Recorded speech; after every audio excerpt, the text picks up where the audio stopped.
औषधे चिन्तयेद्विष्णुम् भोजने च जनार्दनम् शयने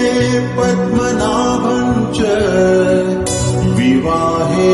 च प्रजापतिम् युद्धे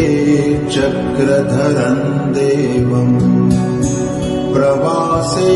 च त्रिविक्रमम् नारायणं तनुत्यागे श्रीधरं